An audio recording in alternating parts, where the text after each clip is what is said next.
It came like a black, shapeless fog rolling over the hills, almost with no warning, leaving a multi-hundred-mile-long track of damage and desolation behind it, a sorry wreck of human suffering. Striking in the day with the darkness of night, so dark and shapeless many never even realized it was a tornado. No photographs or videos exist of it, leaving this monster like a ghost or legend, with only those it spared and the wreckage it left behind giving us any proof of its existence. This was the 1925 Tri-State Tornado, a thing of almost legend. Almost a century after the most famous tornado in history, what seemed almost to be a sinister reincarnation of it was spawned, lurking in the dark in the middle of a December night. Like its spiritual predecessor, this monster stalked relentlessly, living up to the legacy of its namesake. This is the story of the 2021 Tri-State Tornado, or, as some also call it, the Quad-State Tornado, the less well-known spiritual descendant of the 1925 legend.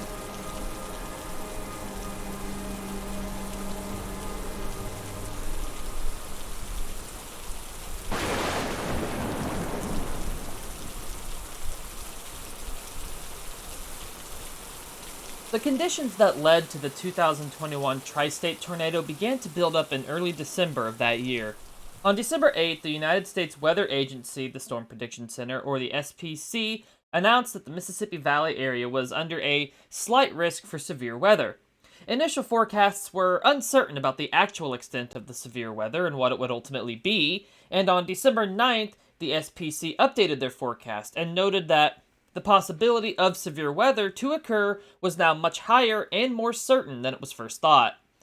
There was an intense upper-level trough, an elongated region where the atmospheric pressure is relatively low, not exactly the same thing as a low-pressure area, though, that was moving across the High Plains region with a moisture return realized as it reached the Mississippi Valley area. When this happened, the SPC changed its projections again, and expanded the enhanced risk area of severe weather and added more regions as far as northeastern Arkansas to southern Illinois to the moderate risk for severe weather area. As the day of the projected storms grew nearer, forecasts kept getting updated, widening the severe weather risk area, placing much more of the country under enhanced risk, and some places under a moderate risk. At 3 p.m. on December 10th, the SPC finally issued a tornado watch across the area within the highest forecasted risk. Storms had finally begun developing across Arkansas around an hour earlier, and these were followed by additional storms of varying strength developing across the line, all the way into Missouri. Initially, the storms seemed to lack the strength needed to increase in power, but the storms did begin to grow in strength as they moved east.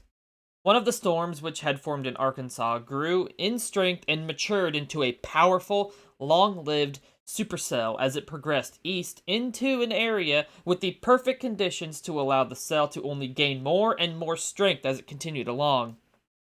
This storm would ultimately travel more than 550 miles from Arkansas to Kentucky, and it was the one which produced tornadoes. The fifth of these was the 2021 Tri-State Tornado. It's after 8 p.m. that night. On a boat in the Mississippi River, a crewman named Douglas Lewis is on the river when he receives the warning that the tornado was coming straight at him. Without any time to get to shore and nowhere to go if he did, and no shelter on the boat, he instead films the tornado coming straight at him. In his video, you can see lightning flashing so frequently that it almost looks like daylight outside. But an ominous silhouette is visible, sometimes illuminated from the front and sometimes from behind by the flashes, and it draws closer and closer until it takes up everything. We got a front row seat, that's for damn sure, you can hear Douglas say as he points his camera at the massive wedge tornado. It's grown into a monstrous size, reminiscent of the Tri-State Tornado of old. It even looks almost like a wall of fog in the nighttime light. Again, it is an eerie similarity to its namesake. He calmly points out in the video how, to the far right and far left, the sky is bright with lightning, but right in front of him is a wall of darkness.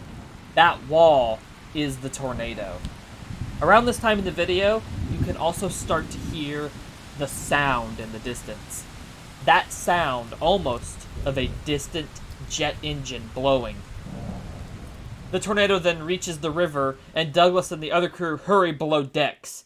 Now inside the boat, ominous lights around them, you can hear the wind in the video begin screaming. You can hear the boat rocking, things striking the hull. The camera is thrown around as the boat is struck by 121-mile-per-hour winds.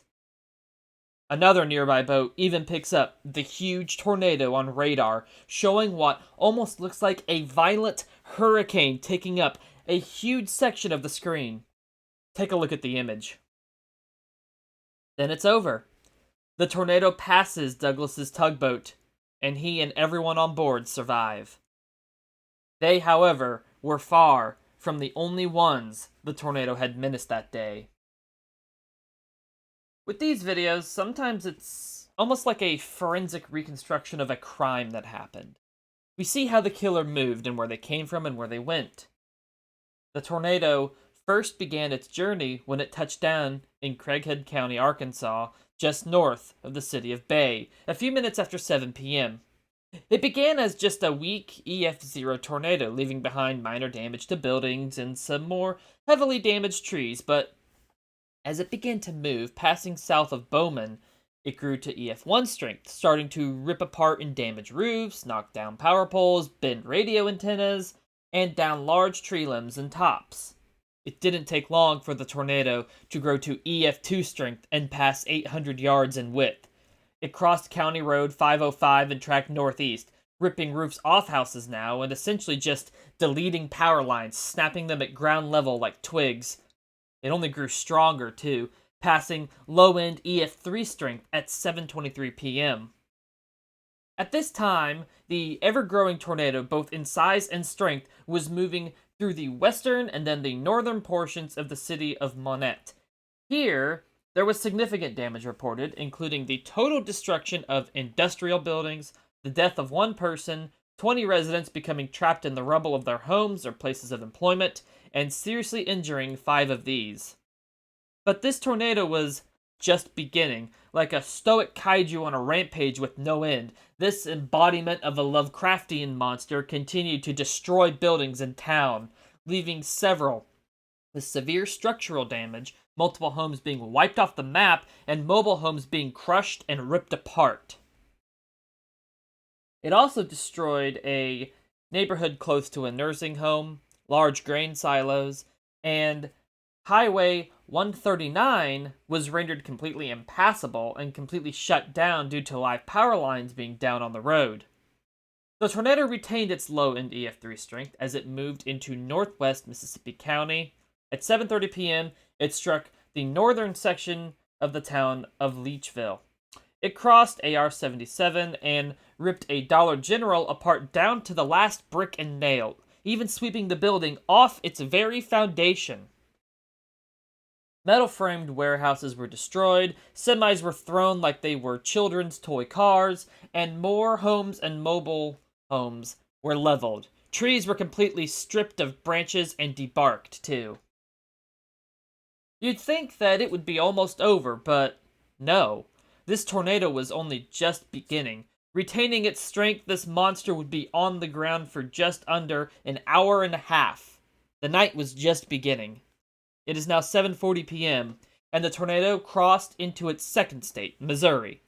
It entered the state in Dunklin County at high-end EF2 strength, again destroying houses, snapping power lines and poles, debarking more trees, ripping apart mobile homes and trailers. It moved south of Hornersville and passed over the Hornersville Swamp Conservation Area. The tornado then also continued to leave its almost unbroken line of damage and broken trees and power lines in its wake as it continued to roar across the countryside. It even left metal transmission towers broken, bent, and tossed in its wake as it passed near County Road 722, leaving EF3 level to high-end EF2 level damage behind in this area. However, it suddenly grew much stronger, reaching low-end EF4 damage and becoming much more monstrous and violent. It crossed I-55 as a large wedge and then weakened back to EF2 level strength, but a young girl was still killed as the tornado tore her family's home apart around her. Around this time, several semi-drivers were also injured as their vehicles were thrown. In this area, the tornado left 2 people dead and 9 injured, with another fatality being caused later by the damage it left when a vehicle struck a downed power pole. And now, we're back to the tugboat, as Douglas Lewis watches from the river as the tornado speeds towards him, a massive wall of death bearing straight down on him while he has nowhere to go. It passes him and crosses over the Mississippi River as he and the rest of the tugboat's crew shelter below deck, and it enters northwest Tennessee. But Douglas and the crew did not witness the tornado's swan song. They only saw the end of the second act and the beginning of the third. Here in northwest Tennessee, the tornado would continue to strengthen and weaken between EF2 and EF3 levels intensities. The time is now 8:20 p.m. The tornado briefly re-enters Missouri through a bend in the river before entering Lake County, Tennessee again. Still violent and full of malicious life, the tornado, the stoic monster, seems to show no sign of stopping now, though, by the skin of everyone's teeth, it did spare the town of Windberg, but only just. Strengthening again to EF3 strength, it once again began snapping and debarking trees, including some very large timber that were left simply snapped or blown over. The tornado continued to move across the southern shore of Reelfoot Lake, striking the Cypress Point Resort, and 3 people lost their lives here to the monster. A nearby bait and tackle shop was hit with EF4 level damage, as if the tornado was building up again for another terrible track of total destruction that would leave only bare foundation slabs in its wake. Cabins, homes, cottages were all consumed within the swirling cloud of the tornado, the places they were empty when they re-emerged on the other side as it passed by. The tornado weakened back to its familiar but still destructive high-end EF2 level damage as it entered Obion County, again continuing to destroy homes and cabins along the lakeshore. A gift shop and a restaurant were hit at EF3 level damage, and it also destroyed an RV where another person sadly lost their life. The wedge shape narrowed as the tornado then bore down on the town of Sandburg along State Road 22. Major damage was caused here. Roofs and walls were ripped clean off of homes, and campers and mobile homes were tossed, crushed, and destroyed. Other structures in town, the city hall, post office, the buildings and businesses like its gas station, were all damaged or completely destroyed as the tornado narrowed its destruction down to a pinpointed funnel of death. The tornado finally weakened to EF1 strength in this area, bringing down trees and large tops and limbs before weakening further to EF0. And then finally, after an hour and a half, the tornado disappeared at 8:36 p.m., 2.5 miles northeast of Sandburg. It was not the only one of its kind that night. Here you can see the track left behind by another long-track tornado, but that is a topic for a different video. I could only do these tornadoes justice if I did dedicate entire videos to them both. And one day, that other one will get a video as well. The aftermath of this monster, meanwhile, was not a scene limited to just the area this tornado hit. This almost spiritual reincarnation of the 1925 tri-state tornado was just one of many tornadoes that struck that day and throughout the tornado outbreak of December 10th and 11th, 2021.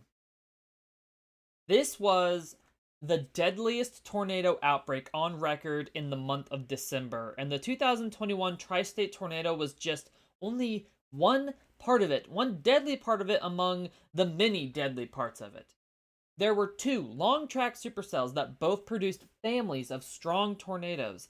The tri-state tornado was ultimately rated EF4, had a highest wind speed of an estimated 170 miles an hour and reached a peak width of just around 1,800 yards and left a long 81-mile damage path through 3 states and was on the ground for just under an hour and a half. The storm which spawned the tornado produced 3 more brief tornadoes, an EF1 and then 2 EF0s as it recycled.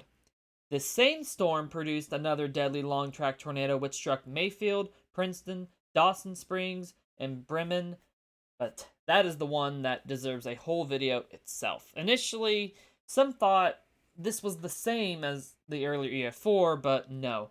These were 2 distinct but dangerous monsters, and I will talk about that one sometime down the line. With that, we have reached the end of this story. Those that were hit mourned and rebuilt, but sadly for many, things just would never be the same. This one just felt cruel, and honestly, in my opinion, was a good one to talk about this time of year since scariness is in the air. I know the fear, I know the sound, and May we were essentially sideswiped by what, turned out to be a weak tornado, thank goodness, but I've still heard the sound it made.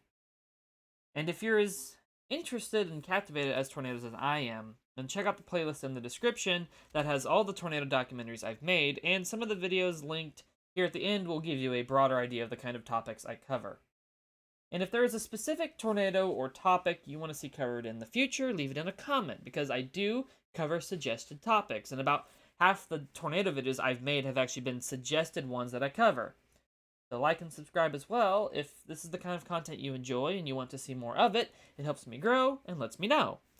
Next video will be something a little different for spooky season, but I'm going to be reading about and then discussing everything I can about the very chilling apparent overlap between missing persons and unsolved mysterious disappearances and the cave systems of the United States. The places where there are more caves, there are mysterious unsolved vanishings, and there are other various mysterious unsolved disappearances that tie into caves throughout history, and I'm going to examine these topics and what all it might imply from multiple different angles, so please stick around for that, and have a good one, everyone. Thank you for watching.